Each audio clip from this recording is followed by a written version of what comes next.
La guerre des micropuces. Intégrées dans les smartphones, les ordinateurs et les avions de combat, les puces sont les cerveaux de la vie moderne. Et il semble que la Chine prenne du retard dans ce domaine. Des milliers d'entreprises chinoises spécialisées dans les puces ferment leurs portes, ce qui représente une augmentation de 70% par rapport à l'année précédente. Que signifient ces fermetures? Et alors que le monde vacille au bord de la guerre totale, quel rôle ces minuscules puces joueront-elles? Qu'en pensez-vous? Faites-le nous savoir ci-dessous et abonnez-vous si vous ne l'avez pas encore fait. Bienvenue dans Regard sur la Chine. Les entreprises chinoises de puces électroniques ferment leurs portes à grande échelle. Selon les médias chinois, plus de 5000 entreprises de puces chinoises se sont retirées du marché en 2022. Cela représente 70% de retrait en plus par rapport à l'année précédente. Au cours du seul dernier trimestre de 2022, 15 entreprises de puces électroniques ont fermé leurs portes chaque jour en moyenne. Un site web chinois spécialisé dans l'industrie des puces a résumé les raisons de ces fermetures. Tout d'abord, certaines entreprises sont entrées sur le marché pour profiter de ce qui était devenu une tendance majeure de l'industrie. Mais beaucoup d'entre elles se sont ensuite retirées après avoir constaté qu'il y avait peu de profits à réaliser. Deuxièmement, les sanctions américaines ont accentué la pression sur l'industrie. Et troisièmement, l'ensemble de l'industrie des puces traverse une récession.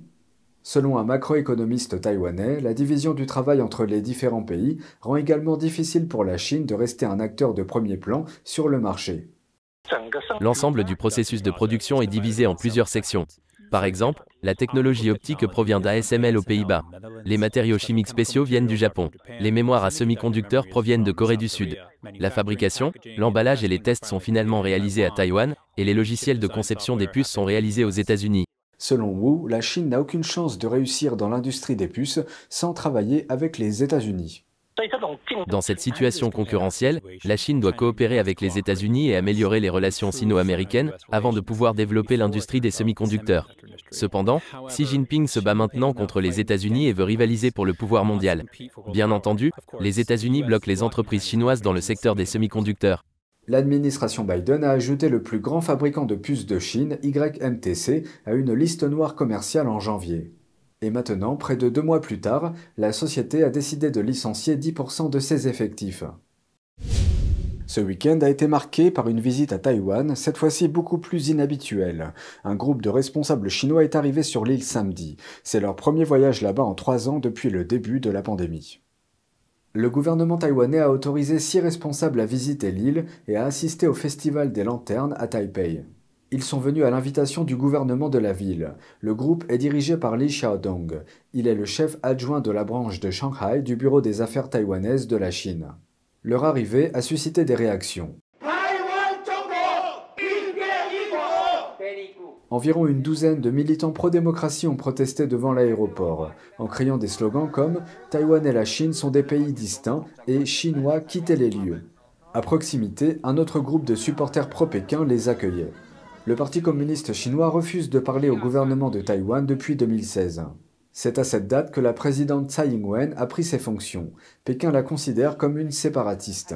Malgré ce coup d'arrêt, les échanges de ville à ville avaient continué jusqu'à ce que la pandémie frappe. L'administration de Tsai a prudemment tenté de relancer des interactions moins sensibles entre la Chine et Taïwan depuis la fin de l'année dernière, quand elle a levé les contrôles frontaliers liés à la pandémie. Ces efforts visent à encourager un esprit de bonne volonté avec Pékin, même face à l'agression militaire de Pékin envers l'île.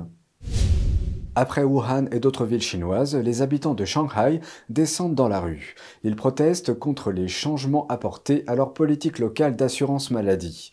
Avec un jeu de mots sur la récente révolution du papier blanc en Chine, le dernier mouvement a été surnommé la révolution des cheveux blancs en raison du fait que la plupart des manifestants sont des retraités. Des séquences vidéo circulant en ligne montrent des centaines d'habitants de Shanghai chantant dans les rues. La chanson s'appelle l'Internationale, elle contient des paroles appelant à la révolte. On a également entendu certains manifestants crier « Rendez-moi l'argent dont j'ai besoin pour survivre ».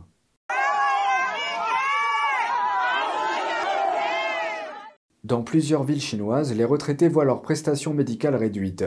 Dans certains cas, les habitants déclarent ne plus pouvoir se payer les médicaments dont ils ont besoin.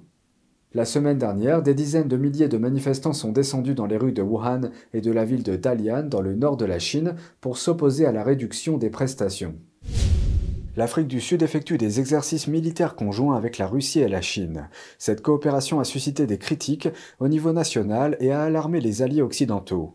L'exercice coïncide également avec l'anniversaire de l'invasion de l'Ukraine par la Russie. Voici la suite. Vendredi, cette frégate russe, armée d'un missile de croisière hypersonique de nouvelle génération appelé Zircon, a accosté à Durban. L'Afrique du Sud qualifie ces exercices de routine, mais 6 diplomates basés en Afrique du Sud, tous issus de pays de l'OTAN ou de l'UE, ont déclaré à Reuters qu'ils les condamnaient. Les puissances mondiales se disputent l'influence en Afrique, alors que les tensions s'aggravent dans le monde en raison de la guerre en Ukraine et de la position de plus en plus agressive de la Chine à l'encontre de Taïwan. Certaines nations africaines refusent de prendre parti. L'Afrique du Sud, qui affirme maintenir une position neutre sur l'Ukraine, s'est abstenue de voter sur une résolution des Nations Unies condamnant la Russie l'année dernière. Des analystes disent que l'organisation de cet exercice de 10 jours, qui coïncide avec le premier anniversaire de l'invasion de l'Ukraine par Moscou, est une stratégie risquée. Le président Vladimir Poutine a qualifié le Zircon, qui peut se déplacer à plus de 5 fois la vitesse du son, d'inarrêtable. L'agence de presse russe TASS a rapporté ce mois-ci que la frégate effectuerait un lancement d'entraînement pendant l'exercice. La Chine est désormais le premier partenaire commercial bilatéral de l'Afrique, mais l'UE est de loin le premier marché pour les exportations sud-africaines. Une nouvelle manifestation de solidarité contre Pékin. L'Organisation du traité de l'Atlantique Nord, ou OTAN, étudie la possibilité de publier une déclaration commune avec 4 alliés de la région Indo-Pacifique.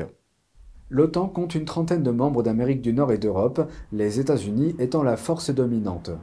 Le Japon, la Corée du Sud, l'Australie et la Nouvelle-Zélande sont les 4 alliés qui co-signeraient la déclaration.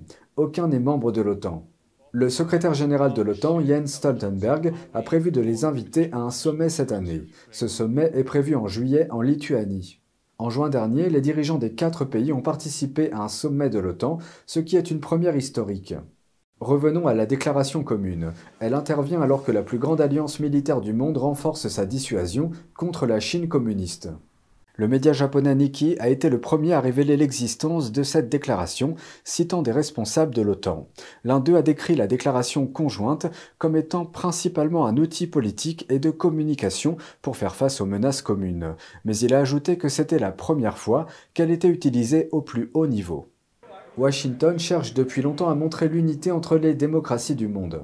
Ce dernier geste est un avertissement apparent à la Chine de ne pas recourir à la force, notamment en ce qui concerne Taïwan et la mer de Chine méridionale.